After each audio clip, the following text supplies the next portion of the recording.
Welcome back, accomplices. I'm Lynda Norman. I'm a watercolor artist in Kelowna, British Columbia. Today in the studio, we're going to take another look at doing birch trees, the ever-popular birch trees. The process that I like to use, using masking tape as a resist rather than masking fluid. And this time we have a little bit of an advantage because we have an overhead camera, so you'll be able to see exactly where things are happening in front of you. The process is quick and simple. We're going to use masking tape as a resist rather than masking fluid, and lots of luscious and rich, beautiful Daniel Smith watercolors. So as always, I make sure that my palette is nice and wet and juicy. This, by the way, is the Eco palette. It's a bamboo Eco palette from Watercolor Online. It's Michael Solovyev's studio. You can find the link to that in the description below. I'm going to tape my page down just to keep it from buckling under the water that we're going to be using. Do just a quick application of tape, on the sides. I like this black solo tape. Again, this is from the Michael Solovyev Studios. You can find that through the same link in the description. I like the black. It gives me that sense of already having a mat on my painting. I like to think about the composition of where my trees are going to be. And I take pieces of tape, and you can use any kind of masking tape really. If you find the tape that you're using is too sticky, you can put it on a surface and lift it. It takes some of the tack off. You can put it on the leg of your pants, on your tablecloth, whatever is handy. And then I start by making strips with the watercolor, and I try to remember to put the wider end of the strip, because that often is where it is, at the bottom, because that's where the wider part of the trees are going to be. And to find balance, I think I'm just going to start with one right here. Now you'll notice that one side of the tape is very straight because that's how it came off the roll. So I can make that a little more rugged by tipping the tape over and just laying it alongside, and that will give me a rougher edge on both sides of the tree. And if I think that that's a bit too thick at the top, I can change that. So there you have a beautiful, lovely, strong birch tree happening. They sometimes have little bits of smaller branches and things coming off the bottom. Compositionally, you're going to want to keep your trees off balance in some respects. You don't want to have 2 and 2. So it's nice to have an uneven number, uneven sizes, and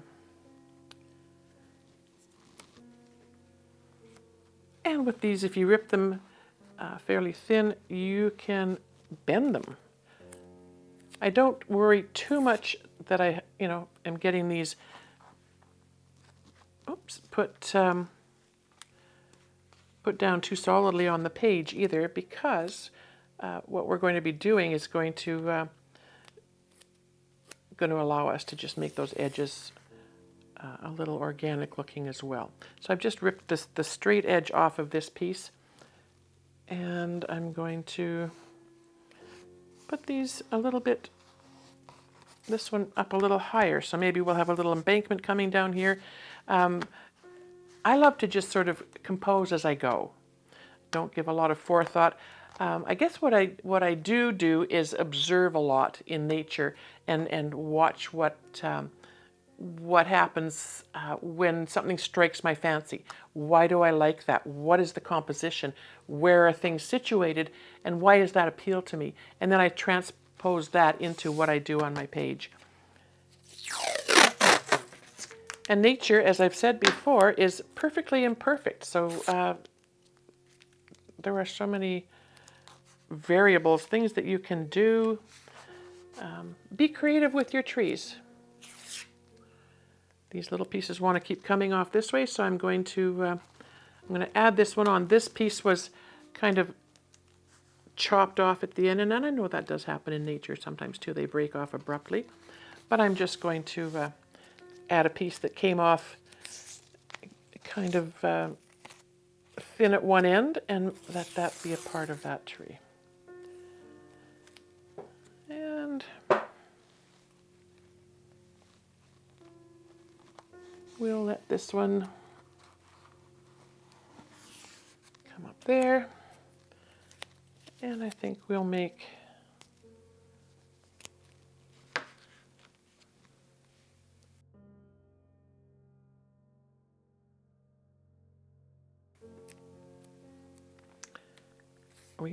another. This one has a flat side to it that I want to get rid of, and I'm just going to see if I can't pull that off. Sometimes the tape has other things in mind.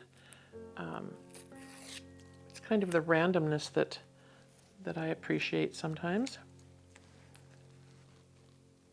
And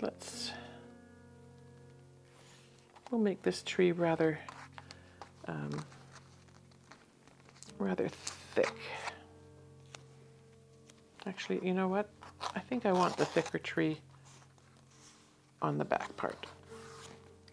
And some of these random wiggly edged pieces I can just lay on here and there, just to give that that appearance of an uneven edge. And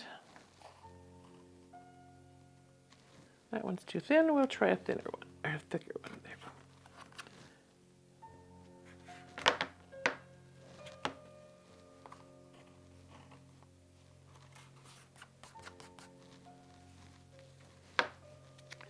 And this is probably as far as we'll go with this.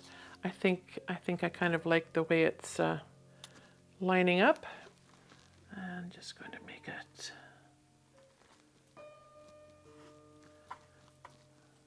a little bit more pointed here. Like I say, it doesn't matter if the paint goes underneath it at some point. It's all going to be covered over with other colors as we go. The finer branches can be added later with a fine liner. This is a beautiful liner paintbrush, again from Michael Solovia's Watercolor Online studio. It's called a liner, a solo liner, and that's incredibly beautiful for making your finer branches as you go along.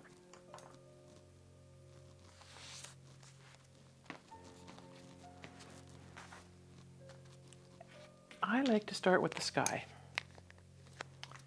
And to wet my page, I am using again another brush from Watercolor Online. I love these. I love the hake or hake brushes. I've mentioned before, the difference is, although they both hold an incredible amount of water, the difference is the hake or the hake brush has a lot of real estate on the end, so you can get a lot more coverage that way. The solo brushes will come to a very, very fine chiseled point, so you can get in and make some lines. But they're both really effective for adding water to your surface. So I like to start with my sky as my first layer under painting. And I'm using, I don't know if you can see it, it's very faint, but I'm using water that I've been dipping my brush and cleaning it in. Maybe you can see it this way if I spatter it. Yeah, you can see. So it's got a bit of color to it. I'm okay with that. That's just fine. Some people wet the back of their page a few times and then set it onto the surface and tape it down. That keeps your paint, or your paper rather, wet for a longer time. As I say, I'm a pretty impatient and fast painter. I've had to develop that style with a busy life going on. It's sometimes not an option to spend a lot of time in the studio or painting. I love to have a bit of lightness coming through. And the color I prefer to do that with is Quinacridone Gold. And I will just barely, with a fairly wet brush, lay some of that in. And maybe my light source is sort of coming from this direction, so I will bring a tiny bit of that in and bring it down. We can end that wherever we wish further on once we add another layer of color. So I love that that's got a bit of lightness and beauty to it. Sometimes it's nice to add a little bit of a pink or a deeper orange or even a purple. Here's a Quinacridone Rose. Let's try just a hint of that. And I'm going to take my wet brush with my Quinacridone Gold on it and just kind of bring that through slightly. Just want a real light little bit of a sunset. I think sunsets are more often likely to be pink. And then in the background, our sky will be the Mayan blue that I adore. And it's a very dark, kind of a gray blue, but I find it to be quite lovely. Some of the other blues, the one I keep touching in on here is the Indanthrone blue, and it's a brighter blue, something that as you get to know me, you'll know that I tend to shy away from the brighter colors. I like the deeper, more subtle tones. And so I'm just bringing this color in from both sides and darker in places because that will allow me for shadows with my clouds. A little bit light in there, showing that coming through. And I love the darkness as it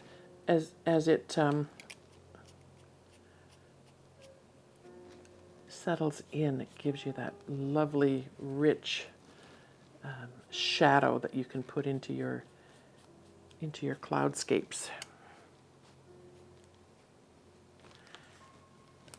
Now you saw that I kind of scooped there. I prefer not to have wavy lines when I'm doing my landscapes. I like to keep things mostly level with the horizon and then add my shapes later. So I'm going to put a bit of blue down here as well, just to anchor the painting.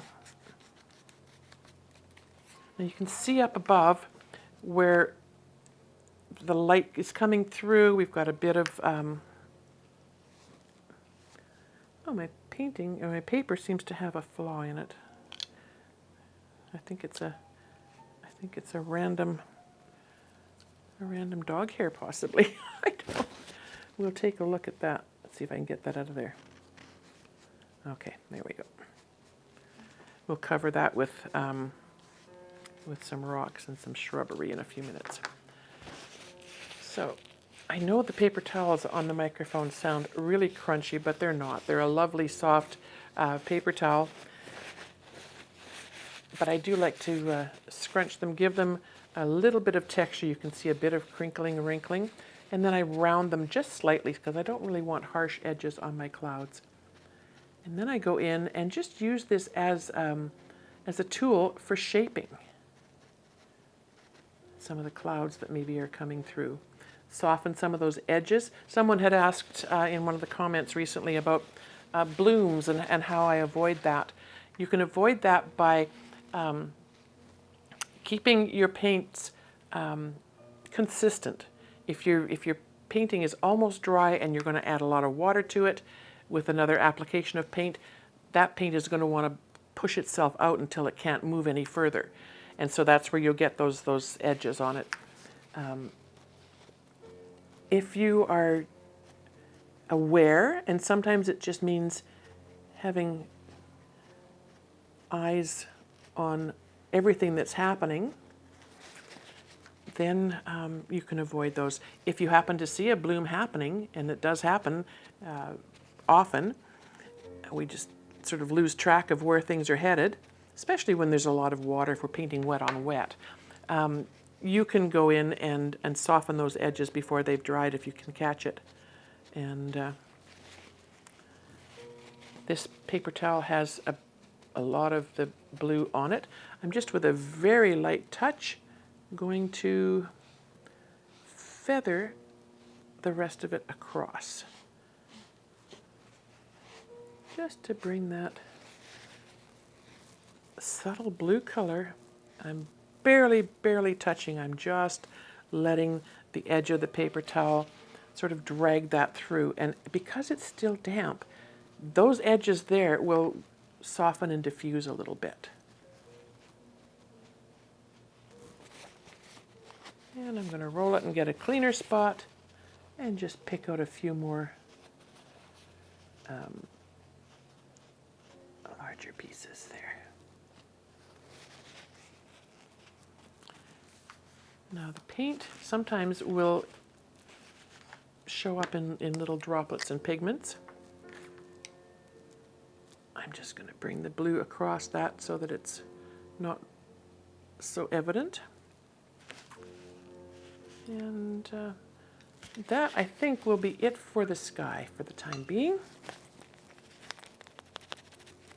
And I'm cleaning my brush and I'm drying it off as much as I can, taking as much moisture out as possible. And if I see any other areas, for example, where I think there may be a little excess water or maybe a bloom about to happen, I can just go in and with a feather light touch, just encourage those pigments and that water to go where I think I'd like them to go. And this is entirely up to you where you decide to help those things happen. Okay.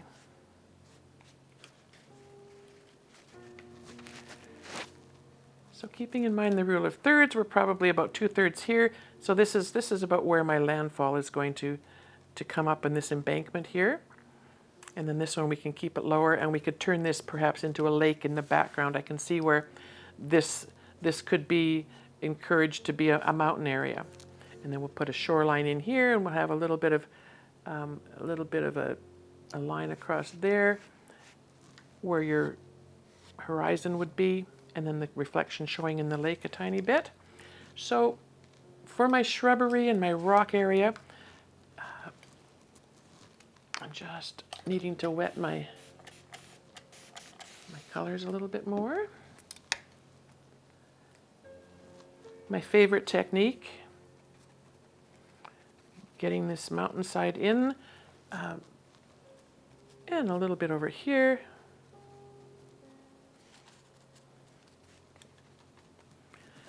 These big brushes are wonderful for picking up a lot of paint, and you can see where, as long as I keep my palette really wet and juicy, I don't have to dig in there and fill my brush.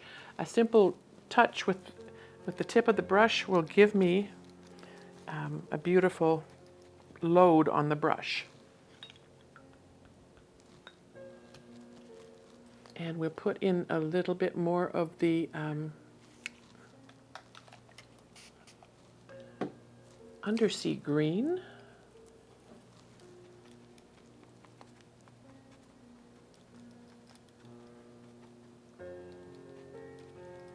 And you can show some trees up in the background if you want something rising up a little more.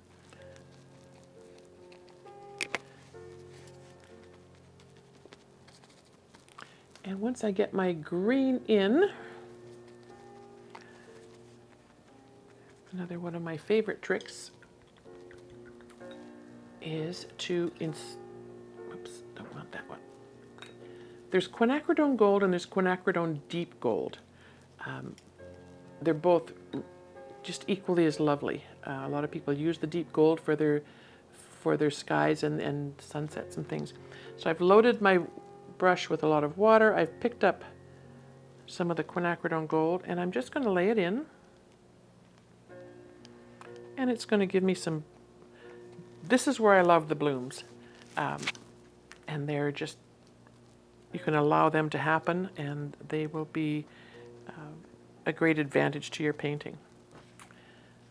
You can go back to your paper towel. I'm going to reuse this one because it's got just a little bit of the blue, which is already in what I'm doing. Be careful when you're doing this. If you pick up a towel that's got another color on it, you run the risk of adding an element to your work that you maybe don't want. And so I'm just going to use this now. Instead of making clouds, I'm going to make some highlighted areas for the rocks and the shrubs. So this top area will be more of the shrubs, and as I've shown before, to make a rock area, a piece of plastic. Someone asked me, they weren't from my part of the world where we simply just call these bread tabs. They're little pieces of plastic that hold the end of a plastic bag together when you have a bag of bread or oranges or something. I'm trying to think of another term for them, but they're basically bag enclosures, plastic bag enclosures, and they're just little tabs. Some of them come with little nubs on them. I don't know if you can see, there's a little nub. I just use I use my little X-Acto knife, and I can very gently, because you don't want to alter the level of the end of the piece of plastic. I cut that off, and then I will just use a little sanding block and make sure that it's nice and flat on the end. And then I'm good to go to make rock shapes. And when your paint on your page is still thick and rich and wet, you can move that pigment around and make shapes. So very effective for making rocks.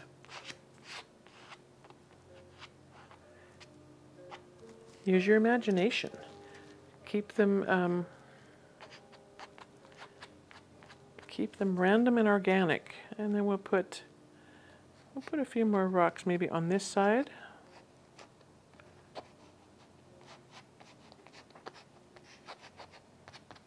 I think I would just like to have a bit more of the yellow in there.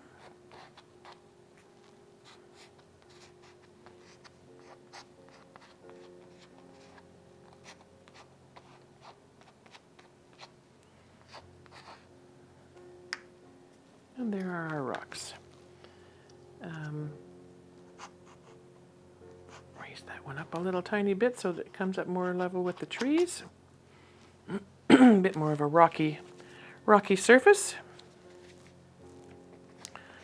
The paint will continue to mellow and diffuse as you go along. And allow some of the edges to just sit with the darker colors and shading on them. Okay.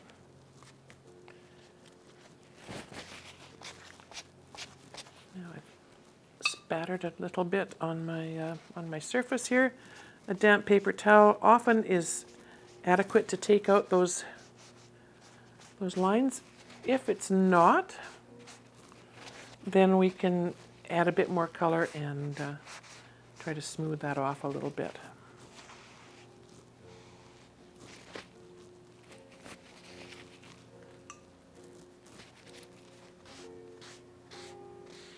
You can use your paper towel as a great tool. See, I've got some wet paint happening there. Oops.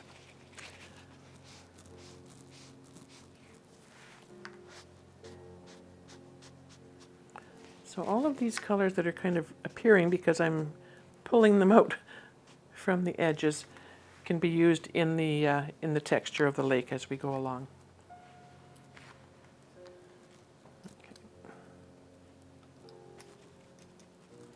Just want to put a tiny bit more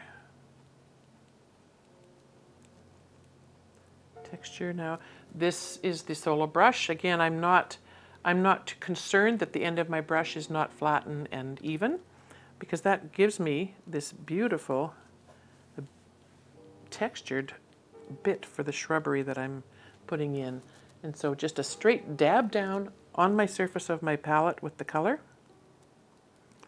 And that just allows me to bring in, and then we can add our trees and bits of shrubbery as we go. All right, so we are pretty much ready to go with our trees. Now that we've got this basis underpinning done. Now we've mentioned before that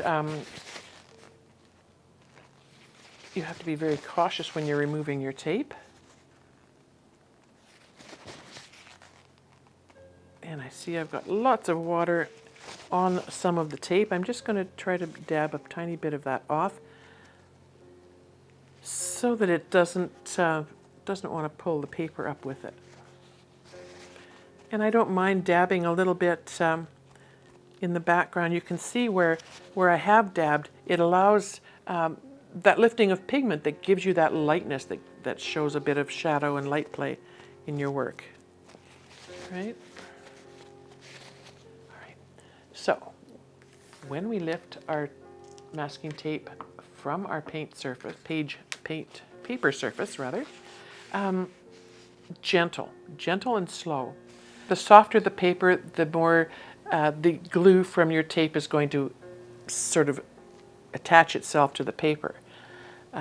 There are some beautiful papers out there. Fluid 100 makes a gorgeous soft paper. It almost feels like velvet when you're painting on it, but it will not tolerate the masking tape as well doing that.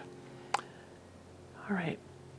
When I remove the masking tape, I'm very conscious that my page is still, you can see it's still a bit buckled.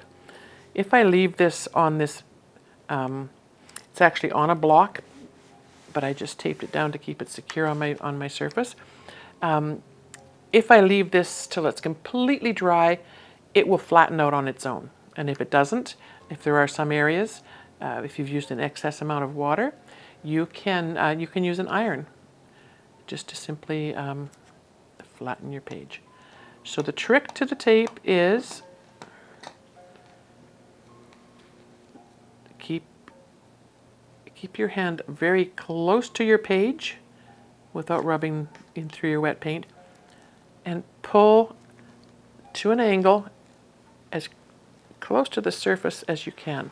And you can see here where the tape wasn't secured so much on the edge, that's going to add to the texture of the bark on my trees. Oftentimes I will, if I'm running a long tree, I will let the tape sort of hang over the top edge so that it's loose and ready for me to pick up. But you can see how easily this tape comes away, even though the paper is wet. This, by the way, is Birch, 140 pound, 300 GSM. Rough, my favorite kind of paper to use. For most applications, there are differences, and as you continue your watercolor journey, you'll learn to see those differences if you experiment and try with other brands of paper. I've talked before about the quality of paper. 100% cotton is ideally the best. There are lots of other papers out there, machine-made, mold-made cellulose papers, Canson and Strathmore, and lots of student-grade offers out there for you. And they're great for things where you're working maybe on smaller pieces. You'll just find that your paints perform much better with 100% cotton. There's different absorption, and once you get to use them on a regular basis, you'll be able to really develop a consistent and solid relationship with those paints and that paper.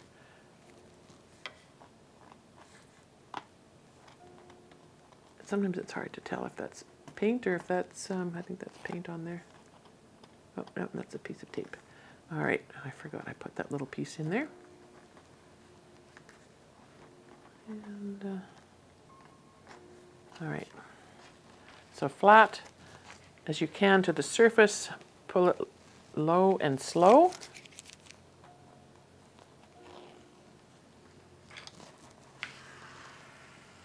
And you shouldn't have any of your paper coming up with your tape. Nothing worse than getting to this point and finding out that you've got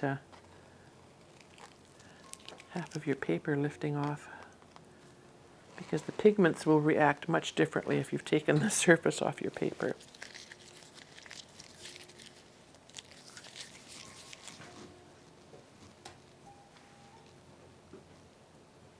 Okay.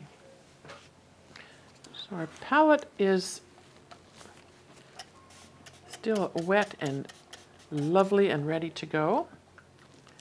I'm going to go in with my plastic tab. And I very often like to start with kind of a gray or the same blue that I've used in my in the rest of the painting. I like to start at one side. If you start here and work this way, you're going to run your hand through your wet paint. So it's just touching your pigment, touching the edge of the page, or the page edge of the trees on the page, and just here and there, picking up a little bit of an edge so that it looks like the bark is conforming around the tree. A little bit of color. You can go back in later and shade the creases and the crooks of the branches and things. But just to get things going, I like to just give a little bit. And here, you know, if you happen to go a little bit over the edge, that's fine, because that just adds to the interest of the tree. When I'm doing this, I'm giving a touch to the edge, gentle pressure, and then I'm kind of giving a bit of a curve. And that will give your tree even more dimension. It helps if you kind of use a different part of the plastic as well, using one end or another or in the middle. You can also run it along, and that sort of extends your branch. And this is something you can use once you get the basis of your tree trunks down and you decide that you would like, you know, maybe another branch coming up there. You can just add a small line, and that indicates a branch.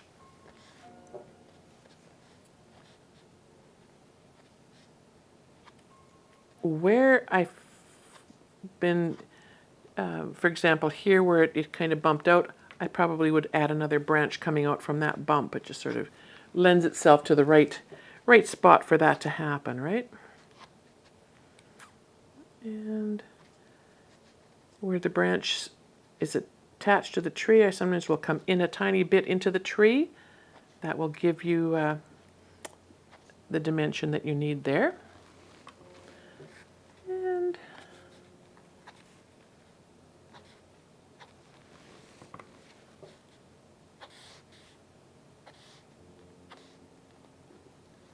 you can also just take this and run it down a length of the branch or of the bark of the tree. And that's a nice thing to do. I don't want to do too much of that on the inside of the tree, because this is where the light is happening, right? The dark side of the tree will be on either side. So we're going to keep that in mind as we're going over here, and we'll keep just a little bit of this happening on this side of the tree, just for a bit of definition. And a little dab in the color. And down at the bottom, I can allow a little bit more texture into the bark of the tree, because it's going to be lower, it's going to be in more shadow.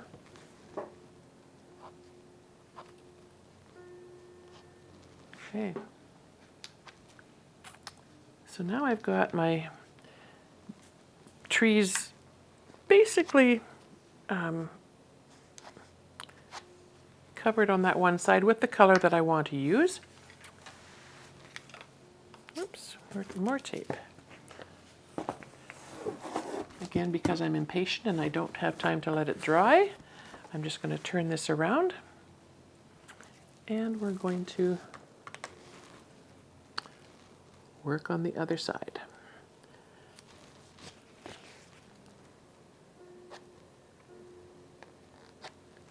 Try to keep things a little bit on the random side.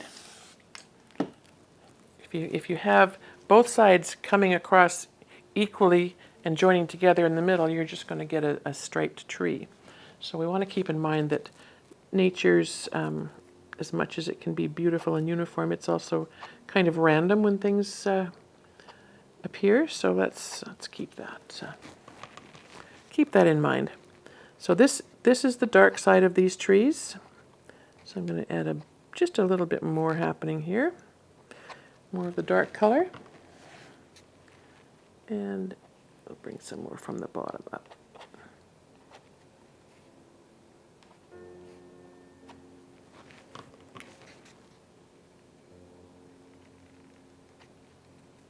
And you can turn this little tab over and keep using the colors that are left on it. When I'm doing this, I'm essentially laying it so that the tip hits flat on the paper, and then I'm laying the piece of plastic over just slightly before I pull it across. And again, a very light touch is all that's required. We can go back in later with a brush and pull the colors, blend them if we want. And again, I just want to make this. So this is Payne's Gray that I'm using here.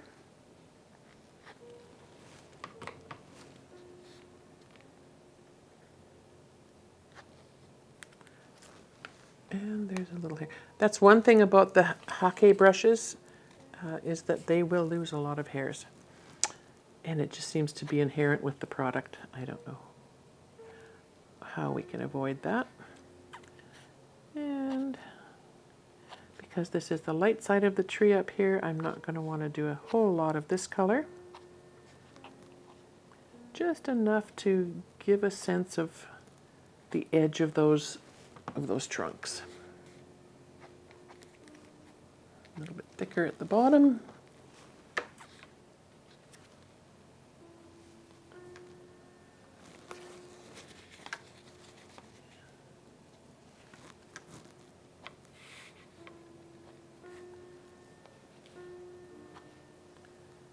And a little bit up at the top. And now the real fun begins. Because you get to decide what color you want the highlights of your birches to be. And they can be just as crazy as you want.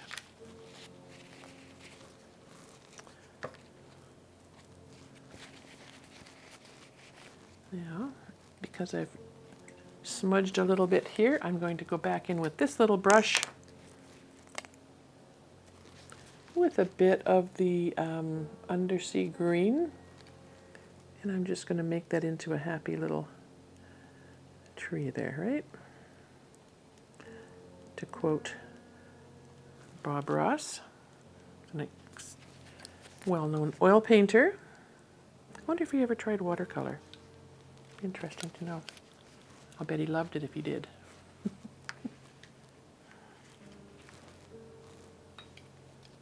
Okay.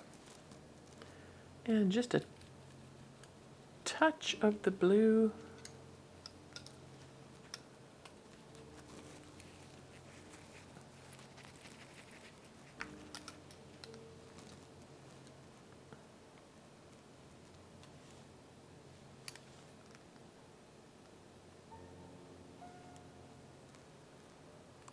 Bring in some of those spatters that we kind of messed up on there.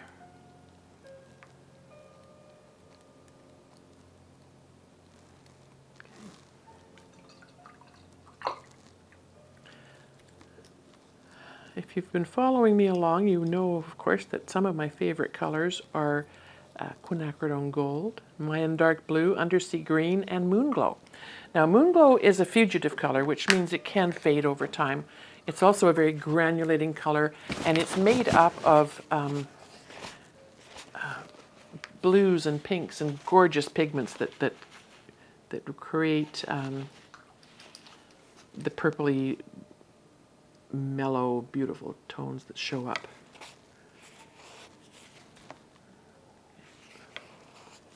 That little dot's not going to go, so maybe we'll cover that up later with some leaves. Okay. So because I do love the Moon Glow, I'm going to just clean off some of this in the middle here first so it doesn't run together. One thing I should also mention, good thing to have a scrap piece of paper on hand if you're testing colors and you wanted to, you know, figure out what's going to work. Have a little piece of paper beside you, and it doesn't have to be some of your expensive paper. Here's where your beautiful offcuts of your cheaper paper will really work well. So there's my Moon Glow.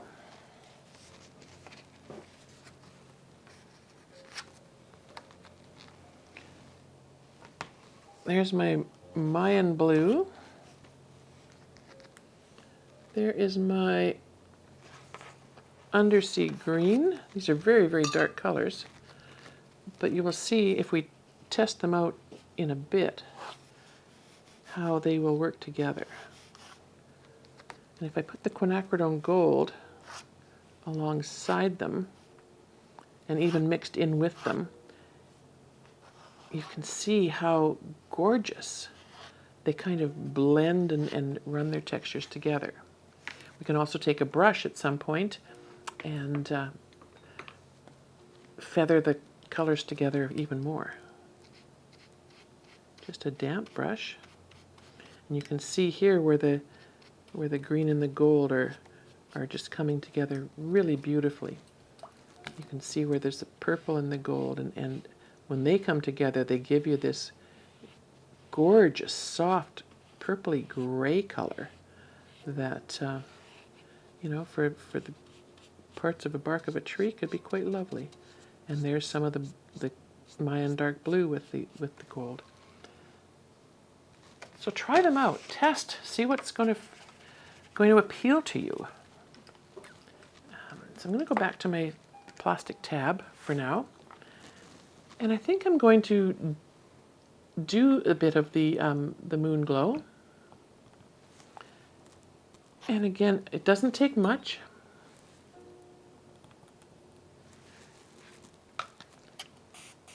And I want my paints wet but not dripping. So we'll try with a little bit of, and we'll just sort of run that in between, a little bit over top of some of the other colors, because the blending of them is so beautiful. And we can enhance the darker side of these trees.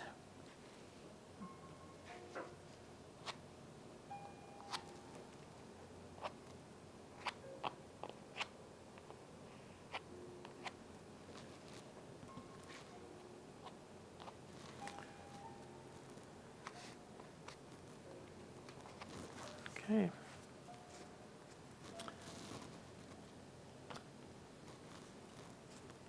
And then I think, oops, goodness. This is the lighter side of these, so I'm going to stay fairly light on this side, not do a lot of the darker color if I can help it. And just a hint, because if we go back in with a brush at some point, that little tiny bit of color can be spread out into making some beautiful effects. And I like to have a little more down on the bottom, as I said. So there we have. Okay.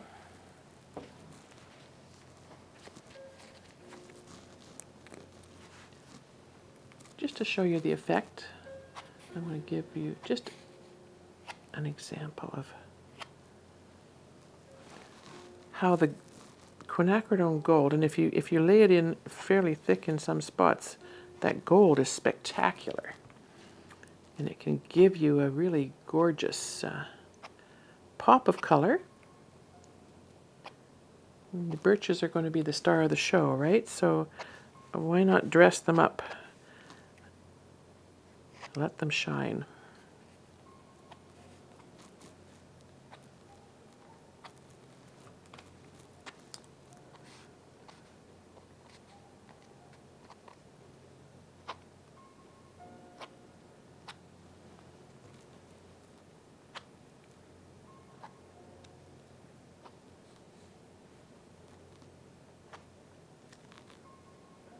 Quinacridone gold will give us a nice highlight on the inside, sunny side of these trees. The trees are so so forgiving, and you can have fun with these. I mean, really, you could leave them like this, and they would be just lovely and gorgeous. And we'll just give this a turn around this way, just so we can get a bit of gold on the back side of those trees. Even though there's no sun back there, we sort of want that color to just bring them all together. And a little bit on this guy. Again, don't be too worried if you come out a tiny bit. We'll cover that up in another layer.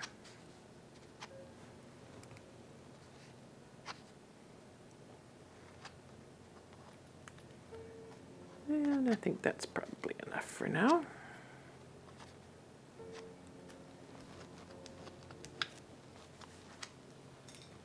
So in order to get these trees, even with turning it, I'm always getting my fingers into the color and smushing it around. So we want to try to be a little more careful with that. Okay. I'll turn it back.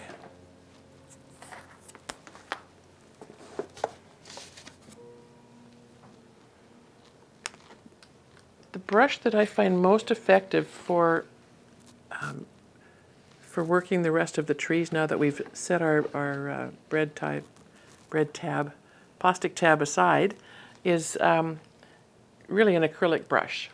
So it's a nice flat surface on the end. It comes to a nice chiseled tip. So it gives me that ability to be a little more precise. And we're going to work with a damp brush. Somehow I have blue paint everywhere here. And like I say, you could leave it like this. You could go in and define your trees more. While those trees are just drying a tiny bit, I think I'm going to go in and show you again how you can define some shorelines. So this is a damp brush, very chisel tip. And I've decided that this little blue patch back here is going to be the basis of a mountain. And so we can put our horizon across here, which is a little closer to center than I would normally do, but that's okay. Just give an indication of where this beautiful lake ends. And then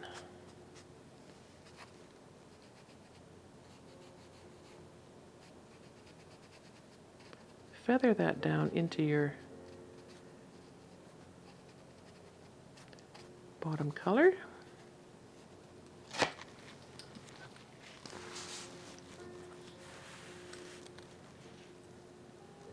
Horizon lines are hard to keep straight, so that's one of the things that you have to really, sometimes I'll even get a ruler out just to make sure that that one line portion is straight. Once you're at a mountain area, you can jig and jog that around, and you're okay to do that. But once you're in open territory, you need to keep that as straight as you can. Okay. And then once I've got that in there, I can go back later on and define those shoreline areas, deepen those up a tiny bit. Okay. So now that my color on my trees has had a chance to settle in and dry a bit more, I can go in with my brush and start this process of just sort of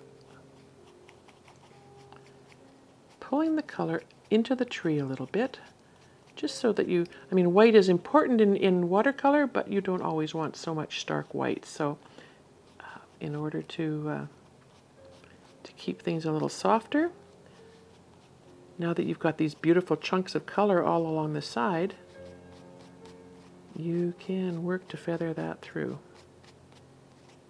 And you can see how quickly that becomes a gorgeous bit of bark on those trees.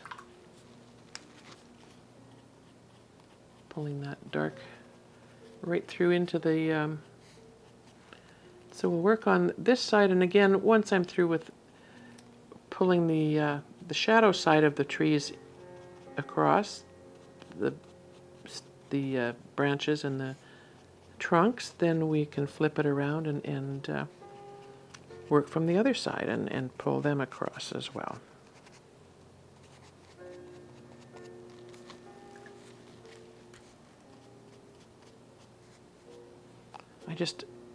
It never ceases to amaze me how gorgeous these colors come together.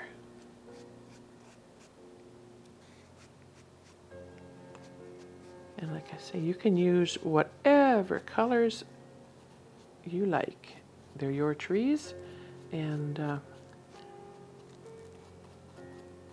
as long as you keep similar colors to what you've got in your background, because the only different thing I've added here is a little bit of that moon glow.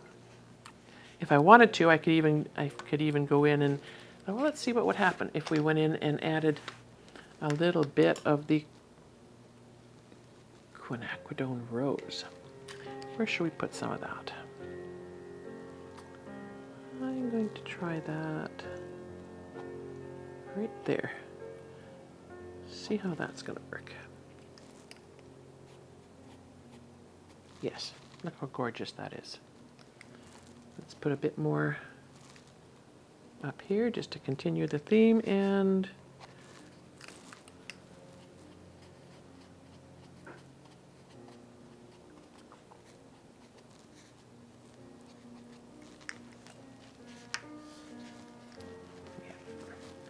so as I say, nature has wonderful surprises in store for us if we take a look at what we have around us. I'm just going to touch my brush into the Quinacridone rose very lightly and just see if I can bring that into some other small spaces here. Yeah, I like the rose. And so I've kept that same color theme as I have throughout the entire piece. So essentially, once my trees are done, I could leave this. It could be I'd be happy with that as a completed painting. I likely would go in and do a little more enhancing on the shoreline in the background. But oftentimes I wouldn't even have to do that. If I decide to put foliage leaves on my trees, then I can cover up a lot of that and leave a lot of it to the imagination.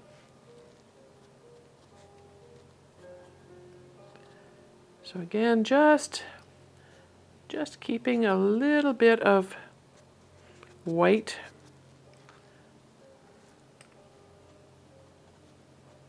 on your trees. I'm just going to turn this one around so I can show you how that comes together on the other side of that tree. So remember, this is the light side of your tree. So you're not going to want to pull too much of the dark through. A little bit down here because it's the base of the tree. I can certainly do that. But I'm going to want to focus more on the goldy parts of the tree, I think. And just a light touch. Some places I can bring it all the way across. Other places I will leave the white. And in some places I will just leave a tiny bit of the texture from the plastic tab.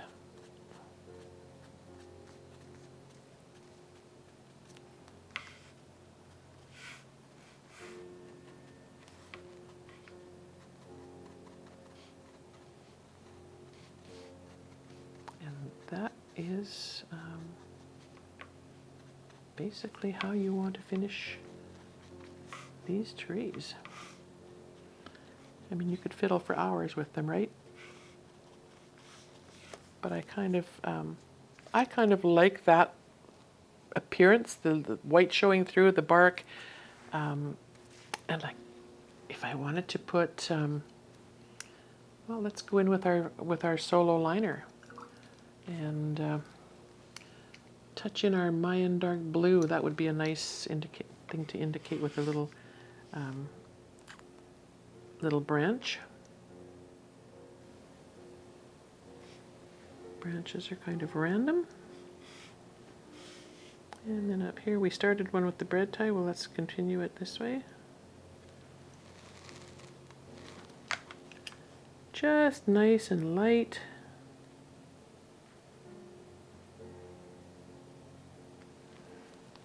Some of them are bent over.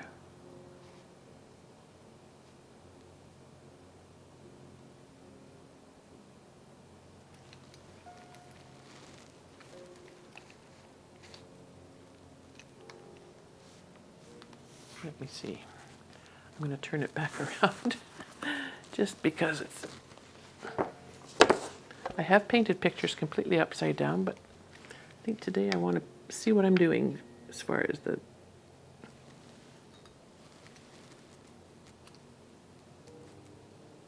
branches go.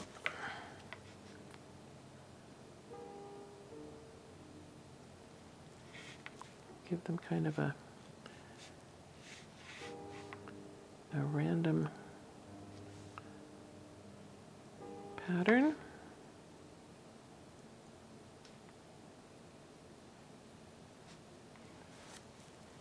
And these gorgeous birches have all these squiggly, wiggly branches that just kind of come out of nowhere sometimes. And then we had a few places where our tree kind of got some bumps on it from our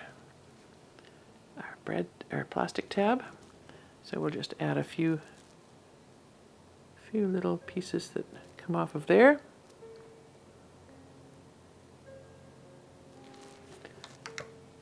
And that's pretty much how, oh no, I dabbed a blob of paint on there. So have some fun with your branches. Put them in wherever you think you can, wherever you want to. There's a little bend in the tree, maybe another one comes out of there somehow. Okay.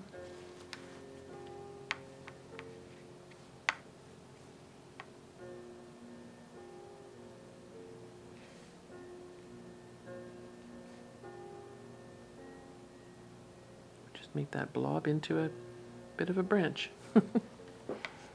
Okay.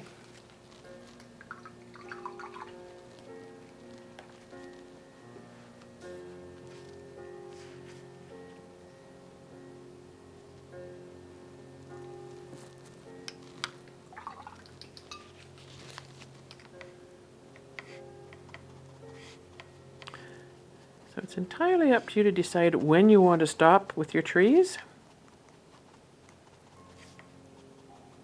You could play with them for hours. You can come back to them another day and Just with a damp brush, you can re-wet.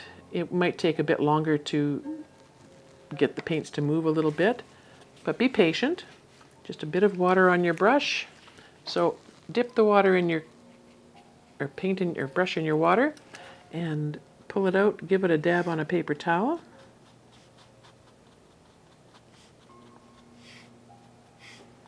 And go from there.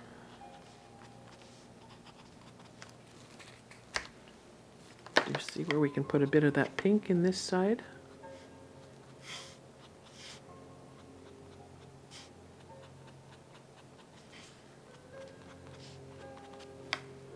Yeah, I like that. I like that pink in there. It makes a little statement.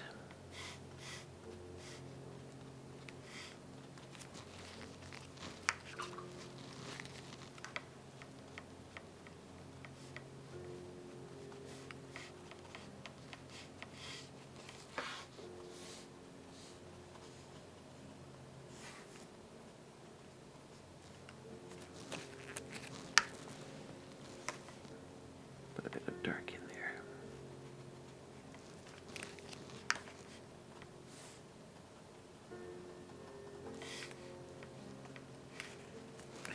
Now this tree, after all that talk about it being the light side, I've made it a bit darker than I think it should be, so I'm just going to wet that, and then I'm going to go in with a clean paper towel so I don't add any extra color.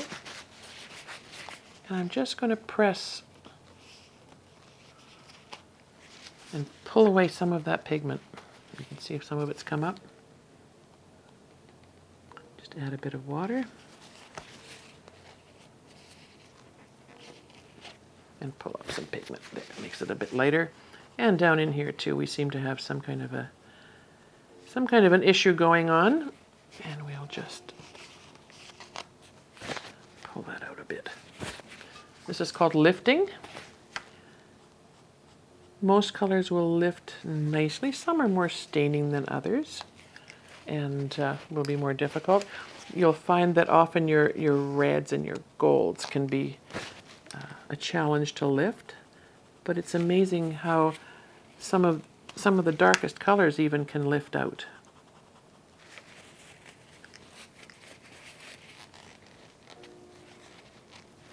And sometimes the lifting can give you a beautiful extra bit of texture that you weren't expecting, as we did down here when we lifted out a little bit in the shrubbery. And then we'll just maybe add a bit of the gold in there to help lighten things up. And if I was to wet that gold even more and then do another lift,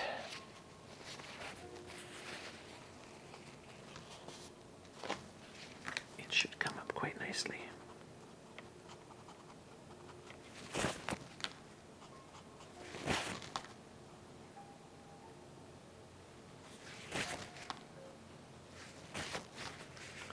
Now some people will go in with gouache, which is an opaque watercolor basically, and add if they feel that they've missed out on some spots. I don't mind that, you know, we have the odd little imperfection. Like I said, nature is perfectly imperfect, and I don't think we have to worry if we have a bit of things going a little awry. Okay.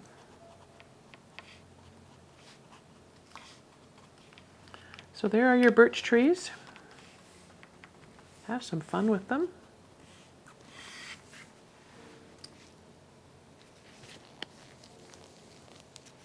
Create some backdrop if you feel like it. When I'm putting some land lines in the back, some horizon lines, I like to keep them kind of jagged and uneven. It gives that a sense of depth, perspective. Okay. And that may not be straight. I don't have a And I, like I say, I very often will pull out a ruler just to make sure that I keep my horizon lines straight. This is a wider brush. You can often go in with a smaller. See the difference there? If I've got a tinier area that I want to work on, just to make that bit of a horizon. And I'm just adding a tiny bit of color to that, just so that it shows that there is a line back there.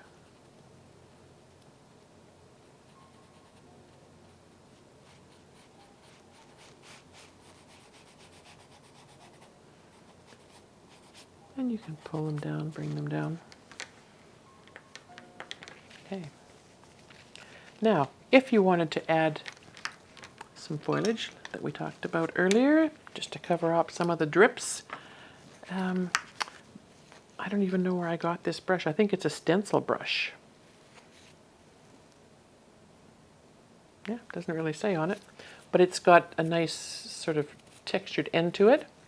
So I will use this often to make leaves. I will use my hake or hake brush because I can spread it out. It's got a nice bit of an area at the end that you can use. And you can touch two different colors. So I'll touch maybe a light gold and an Aussie red gold. And then I'll just sort of start making a little canopy. Remember, branches tend to often lean forward. And so I'm just going to make that end a little fluffy again. And we'll just make some canopy of color happening here.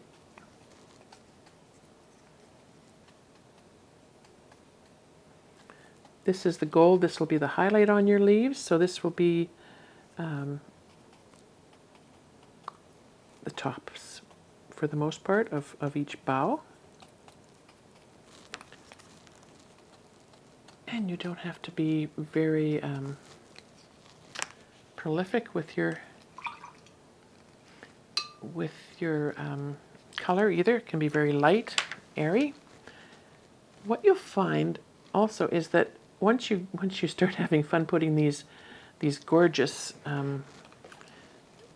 leaf shapes in, little canopies, here I will probably go in afterwards with my brush and try to extend a branch in behind there that looks like it's coming out to support these leaves that are forming here. So when I put these in, I try to keep in mind sort of a balance in the page. Okay, so I want my trees to be